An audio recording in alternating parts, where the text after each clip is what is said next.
Buen día, profesor Elkin. Mi nombre es Wilmer Andrés Gómez Rodríguez. Soy estudiante de Ingeniería Industrial de noveno semestre.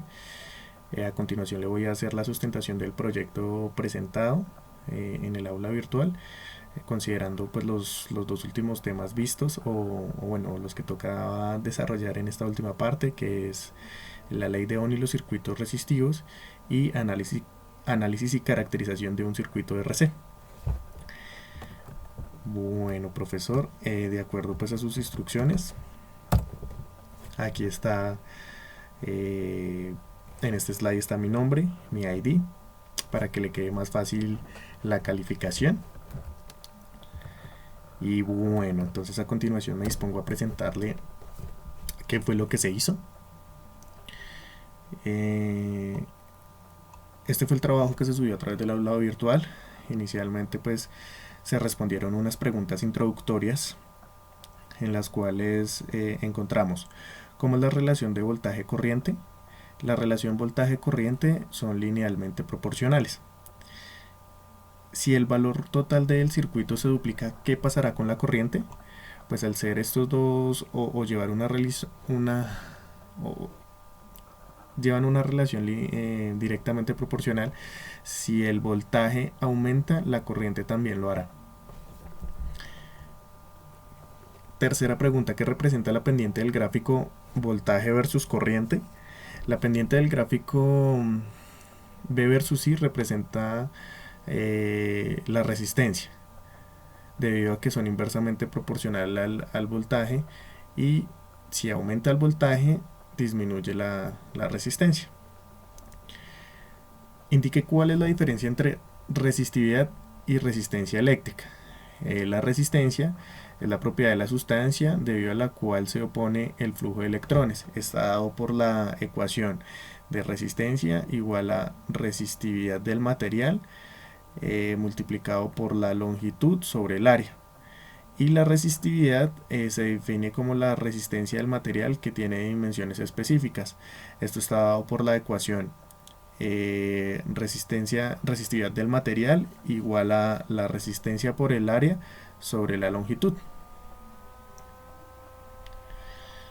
Otra de las preguntas que encontramos en la guía es qué es y cómo se utiliza el código de colores. Sobre estos resistores se pintan unas bandas de colores. Cada color representa un número que se utiliza para obtener el valor final del resistor.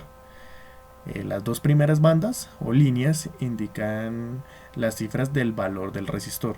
La tercera banda indica cuántos ceros hay que aumentarle al valor anterior para obtener el valor final del resistor. Y por último, bueno, hay una cuarta y una quinta línea que representan la cuarta la tolerancia y la quinta la confiabilidad de ese resistor. Sexta pregunta, ¿a qué se puede atribuir el calentamiento de los conductores y la resistencia? El calentamiento de los conductores eléctricos se debe principalmente a las pérdidas por el efecto Joule, disipado en forma de calor debido a la circulación de electrones. Respondiendo a estas preguntas introductorias o pasando a estas respuestas introductorias, en la guía nos señalaban un simulador que fue en el cual trabajamos unos circuitos en serie, en paralelo y circuitos mixtos. El primer acercamiento que tuvimos con el simulador, pues desarrollamos este circuito simple donde utilizamos una batería, unos cables, unas resistencias, un amperímetro y un voltímetro. La construcción de este circuito fue el siguiente, donde teníamos un voltaje de 30 voltios, una resistencia de 15 ohmios y un flujo de corriente de 2 amperios. Aquí el voltímetro quedó con signo de interrogante porque al momento de medir el voltaje no tuve en cuenta el cablecito rojo que no estaba bien puesto sobre el circuito, y por eso no marcó los 30 voltios del circuito.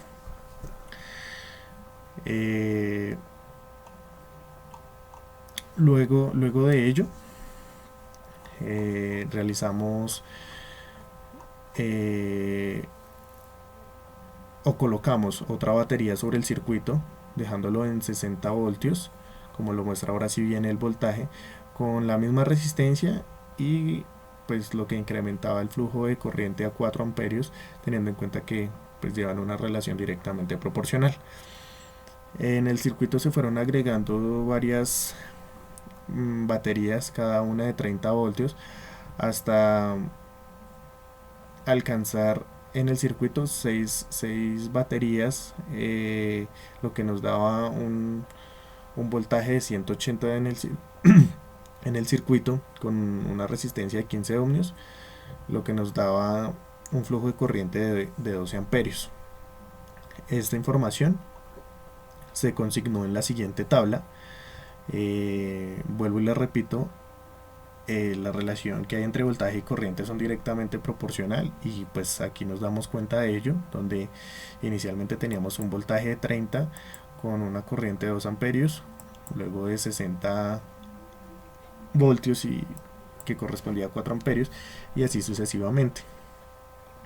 Sobre estos datos se hizo una gráfica donde hallamos la ecuación de la gráfica, que es y igual a 30x, y nos da o se escogió una línea de tendencia lineal, que es la que mejor se ajusta a los datos que obtuvimos con el simulador. Posteriormente realizamos un análisis de datos donde observamos que están los 6 datos que tenemos en la tabla, un coeficiente de correlación múltiple igual a 1, un coeficiente de determinación de R al cuadrado igual a 1, que significa el ajuste que se hace de los datos sobre la gráfica.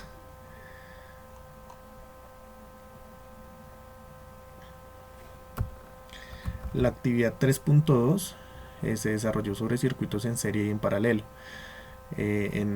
Inicialmente o en esta oportunidad se realizó pues este circuito.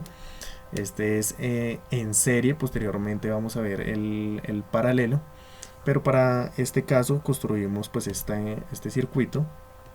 El valor de las resistencias fue distinto en cada uno y el voltaje escogido es el de 90 voltios.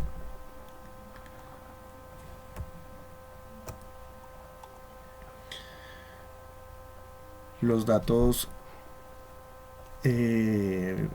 hallados en el circuito pues se relacionan a continuación, y estos datos pues los obtuvimos con la ayuda del voltímetro y el amperímetro del simulador. Entonces aquí nos damos cuenta que en el circuito en serie pues hay una característica importante, y es que la corriente es la misma en cada punto. Aquí nos arrojó 0,67 amperios en cada partecita del circuito. El voltaje, por el contrario, sí varía, y el voltaje pues está dado en I por R.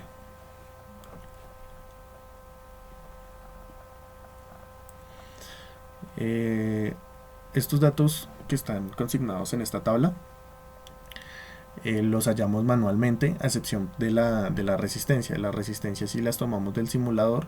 Lo que hallamos en este caso fue, bueno, y la corriente, lo que hallamos en el voltaje, lo que hallamos en la columna B fueron los voltajes.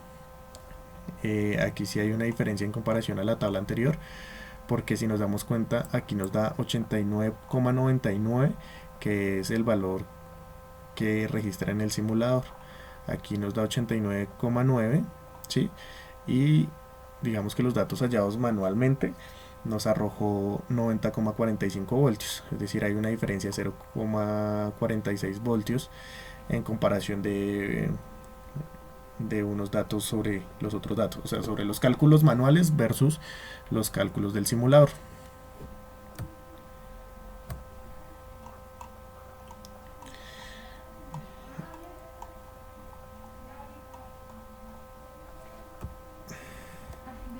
A continuación se muestra un circuito en paralelo con 6 resistores de diferente valor y una fuente de 100 voltios.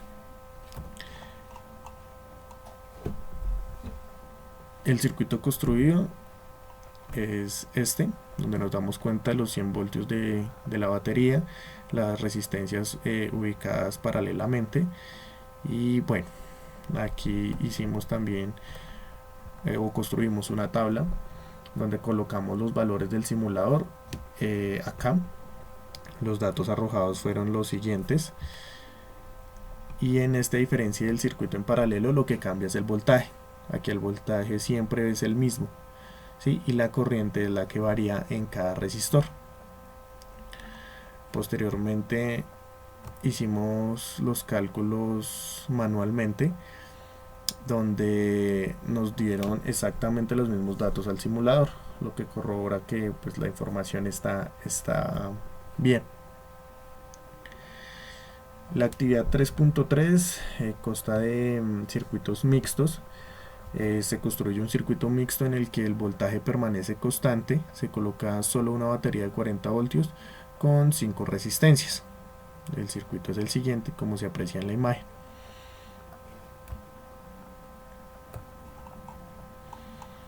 Sobre este también realizamos una tabla, consignamos los datos, y aquí el R equivalente según correspondía al circuito. Si era en paralelo, el R equivalente se halla sobre 1 sobre R total igual a 1 sobre R1 más 1 sobre R2 más 1 sobre los R's que hayan dentro del circuito. En este caso sería el último 1 más R5. De esta forma obtuvimos los R's equivalentes en cada punto. La gráfica que nos demuestra los datos de la tabla anterior es esta. Aquí los datos no tienen que dar linealmente, a mí me da un estilo de curva. La línea de tendencia es potencial, que fue la línea que más se ajustó como a los datos obtenidos. Y bueno, al igual que en el anterior punto, se hizo un análisis de datos apoyados en el programa Excel, donde nos muestra un coeficiente de correlación múltiple de 0,59, un coeficiente de determinación de 0,13 y un R al cuadrado ajustado de 0,13. Para finalizar esta primera parte, vamos a responder la pregunta que aparecía en la guía, que dice: ¿qué aprendieron de la práctica en relación con la actividad de simulación, los resultados, la teoría, la regresión usada y en general de la importancia del trabajo? La respuesta es: en la práctica se pudo fortalecer los conceptos de la ley de Ohm, como hallar voltaje, corriente o resistencia. En el simulador se pudo observar el flujo de corriente que pasa por el circuito, fuese en serie, paralelo o mixto, y las posibles variaciones que podían existir dentro de él cuando se cambiaban los valores de voltaje o resistencia. Las herramientas del voltímetro y amperímetro fueron de gran ayuda para corroborar los cálculos obtenidos manualmente. ¿Qué limitaciones tiene la ley de Ohm? Para el desarrollo de esta práctica no se evidenció pues alguna falencia que haya con la ley de Ohm. Sin embargo, sí tiene limitaciones, y es que solo aplica para cuerpos sólidos, no hay para digamos trabajos con materiales líquidos o gaseosos. Esa es tal vez la limitación que tiene la ley.